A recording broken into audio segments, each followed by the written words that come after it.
بسم اللہ الرحمن الرحیم۔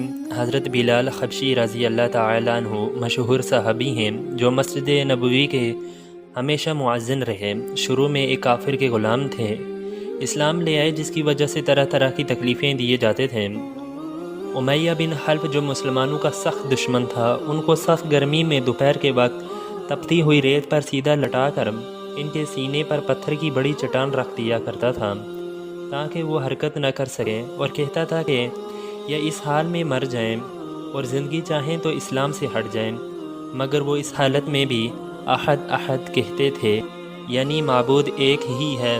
رات کو زنجیروں میں باندھ کر کوڑے لگائے جاتے اور اگلے دن ان زخموں کو گرم زمین پر ڈال کر اور زخمی کیا جاتا تاکہ بے قرار ہو کر اسلام سے پھر جائیں یا تڑپ تڑپ کر مر جائیں۔ کبھی ابو جہل کا